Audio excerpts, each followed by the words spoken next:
कहानी जादू, प्यार और बलिदान से भरी हुई है। फिल्म की शुरुआत होती है दो रहस्यमयी सांपों से, एक व्हाइट स्नेक और दूसरी ग्रीन स्नेक। दोनों सगी बहनें होती हैं। दिखने में भले ही जवान लगती हों, लेकिन उनकी उम्र 1000 साल से भी ज्यादा होती है। व्हाइट स्नेक का नाम सूजन होता है। दोनों के पास एक खास शक्ति होती है, वे इंसान का रूप ले सकती हैं। एक दिन पहाड़ों पर दोनों की नजर एक इंसान पर पड़ती है। उसका नाम होता है शियांग। वह अपने दोस्तों के साथ जड़ी बूटियां खोजने आया होता है, लेकिन अकेला आगे निकल जाता है। फूलों और हर्ब्स को चखते हुए देखकर दोनों सांप हैरान हो जाती हैं कि इंसान भी फूल खाते हैं। मजाक में ग्रीन स्नेक अपने असली रूप में शियांग को डराने चली जाती है। डर के मारे शियांग पहाड़ से फिसलकर नदी में गिर जाता है। यह देखकर सूजन का दिल पसीज जाता है। वह इंसान का रूप लेती है, नदी में जाती है और अपनी सांस देकर शियांग की जान बचा लेती है। जान बचाने के बाद वह बिना कुछ कहे वहां से चली जाती है। जब शियांग को होश आता है तो वह अपने दोस्तों के बीच होता है। वह उस लड़की के बारे में पूछता है जिसने उसकी जान बचाई थी, लेकिन सभी कहते हैं कि वहां कोई लड़की नहीं थी। शायद यह उसका भ्रम था। उसी दिन गांव में एक बड़ा त्योहार होने वाला होता है। मंदिर का मास्टर और उसका शिष्य भी वहां पहुंचते हैं, क्योंकि उन्हें शक होता है कि मॉन्स्टर्स इंसानों पर हमला कर सकते हैं। शियांग जड़ी बूटियां लेकर गांव जा रहा होता है, इसलिए वह मास्टर और उसके शिष्य को भी साथ ले लेता है।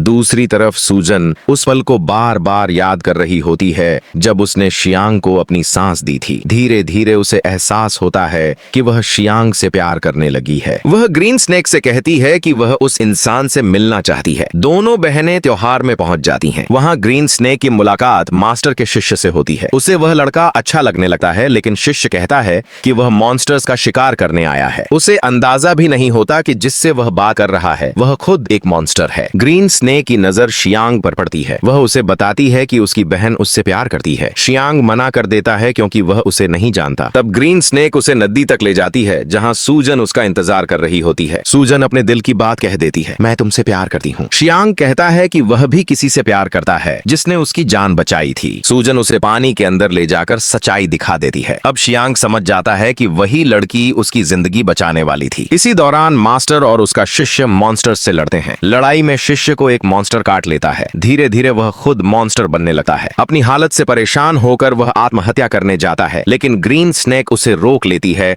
और अपनी सच्चाई बता देती है। वह कहती है कि मॉन्स्टर होना गुनाह नहीं है। समय बीता है। सूजन और शियांग शादी कर लेते हैं और साथ रहने लगते हैं। शियांग गांव वालों के लिए जड़ी बूटियां बनाता है। जब खतरनाक मॉन्स्टर्स के हमले से लोग नहीं बच पाते तो सूजन अपनी सांस जड़ी बूटियों में मिला देती है। लोग ठीक होने लगते हैं। मास्टर को शक हो जाता है। वह समझ जाता है कि शियांग की पत्नी कोई आम इंसान नहीं है। वह शियांग को एक होली नाइफ देता है और सूजन को चेतावनी देता है कि इंसानों की दुनिया छोड़ दे। एक रात अनजाने में शियांग सूजन को वही मेडिसिन वाली वाइन पिला देता है जो सांपों के जहर के लिए बनी होती है। सूजन की हालत बिगड़ जाती है और वह अपने असली रूप में आ जाती है। मास्टर वहां पहुंचता है और भ्रम में आकर शियांग उसी होली नाइफ से सूजन को घायल कर देता है। सच सामने आता है, शियांग की पत्नी ही व्हाइट स्नेक थी। शियांग टूट जाता है। सूजन को बचाने के लिए वह जान जोखिम में डालकर एक खतरनाक जड़ी बूटी लाने निकलता है। आखिरकार सूजन बच जाती है, लेकिन मास्टर अपनी पूरी शक्ति से उसे एक प्राचीन इमारत में हमेशा के लिए कैद कर देता है। शियांग अपनी पूरी जिंदगी उसी इमारत के बाहर अपनी पत्नी का इंतजार करते हुए गुजार देता है। प्यार जीत नहीं पाता, लेकिन अमर हो जाता है। और यहीं पर यह दर्द भरी जादुई प्रेम कहानी खत्म होती है।